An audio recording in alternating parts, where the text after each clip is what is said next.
আসসালামু আলাইকুম। আমরা সবাই জানি যে সারা দেশের বিশ্ববিদ্যালয়ের শিক্ষকরা সর্বাত্মক কর্মবিরতিতে গেছে। সারা দেশের বিশ্ববিদ্যালয়গুলো এখন অচল। তারা সর্বজনীন পেনশনের প্রত্যয় স্কিম বাতিলের জন্য তারা আন্দোলনে নেমেছে। আগে একজন বিশ্ববিদ্যালয়ের শিক্ষক তাদের সারা বছরে চাকরি জীবন শেষে একটা মোটা অঙ্কের টাকা পেত। যেটা দিয়ে তারা একটা বাড়ি বানাইতে পারতো বা তাদের একটা নিজের ব্যবসা প্রতিষ্ঠান দিতে পারতো বা অন্যান্য কাজে সেই মোটা অঙ্কের টাকাটা কাজে লাগাইতে পারতো। কিন্তু বর্তমান প্রত্যয় স্কিমে সেটা কোনোভাবেই সম্ভব না। আচ্ছা, আসুন এবার দেখি যে ইউএস এর একটা সাধারণ স্কুল শিক্ষকের এন্ট্রি লেভেলের বেতন আর বাংলাদেশের একজন বিশ্ববিদ্যালয়ের লেকচারের বেতনের মধ্যে যদি আমরা একটু তুলনা করি, তাহলে আমরা দেখতে পাবো যে একজন স্কুলের সিম্পলি স্কুলের এন্ট্রি লেভেলের টিচারের বেতন ৩০,২২৩ মার্কিন ডলার পার ইয়ার। বাংলাদেশি টাকায় যেটা আমরা কনভার্ট করি তাহলে এটা দাঁড়াবে প্রায় ২,৯০,০০০ প্রতি মাসে।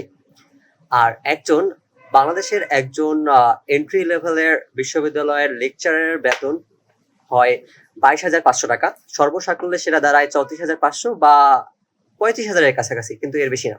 যদিও ইউএস এর ইকোনমিক কন্ডিশন, চিন্তা ভাবনা, মূল্যবোধ আমাদের থেকে অনেক বেশি আলাদা, তারপরেও আমরা মোটামুটি তুলনা করলে আমরা এটাই পাই।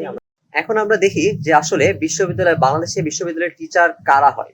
আমরা জানি যে বাংলাদেশে বিশ্ববিদ্যালয়ে পড়ার জন্য প্রায় ৫ থেকে ৬ লাখ স্টুডেন্ট প্রতি বছর ভর্তি পরীক্ষা দেয়। তাদের মধ্যে শুধুমাত্র কিছু সংখ্যক গুটি কয়েক মেধাবী ও ভাগ্যবান, আমি বলবো যে ভাগ্যবান কিছু ছাত্রছাত্রী বিশ্ববিদ্যালয়ে পড়ার সুযোগ পায়।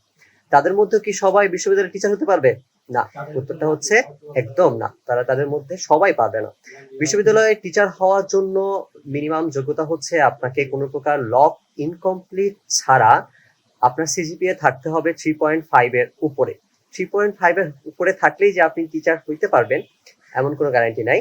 বর্তমানে আপনাকে আবেদন করার জন্য, লেকচার হিসেবে আবেদন করার জন্য আপনাকে ক্লাসের মোট শিক্ষার্থীর 10% এর মধ্যে থাকতে হবে।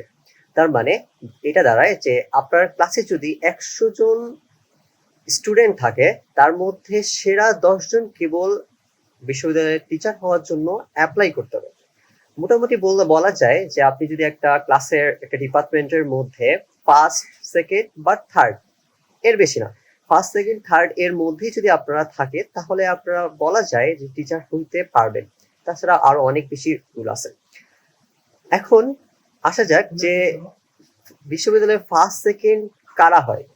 যারা ক্লাসের মধ্যে মেধাবী এবং সবচেয়ে পরিশ্রমী যারা, তারাই কেবল ফার্স্ট, সেকেন্ড, থার্ড বা টপ লিস্টে থাকে। সিজিপিএ এর সাথে পরিশ্রমের একটা সরাসরি কানেকশন আছে। কারণ বিশ্ববিদ্যালয়তে একটা ভালো সিজিপিএ ধরে রাখার জন্য আপনাকে নিয়মিত পরীক্ষা দিতে হয়, অ্যাসাইনমেন্ট দিতে হয়, কুইজ, ল্যাব টেস্ট সবগুলো মেনটেন করতে হয়। তো একটা সিজিপিএ তোলার জন্য আপনাকে অবশ্যই পরিশ্রম করতে হবে। তাহলে এটাই দাঁড়াইলো যে বিশ্ববিদ্যালয়ের শিক্ষক হয় সারা দেশের মধ্যে সবচেয়ে বেশি পরিশ্রমী এবং মেধাবী ছাত্ররা। আর সবচেয়ে মেধাবী ছাত্রের বেতন কিনা 22,৫০০ টাকা বেসিক। একজন গার্মেন্টস অপারেটরও ২-১ বছর চাকরির পরে তার বেতন দাঁড়ায় ৩০,০০০-৩৫,০০০ টাকা। সেখানে আপনার দেশের সবচেয়ে মেধাবী, সবচেয়ে পরিশ্রমী ছেলেটার বেতন হচ্ছে ২২,৫০০ টাকা।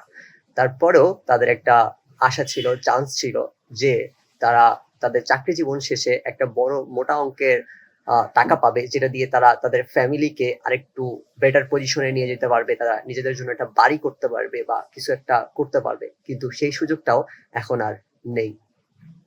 এজন্যই মূলত এজন্যই টিচাররা আন্দোলনটা করতেছে। Thank you.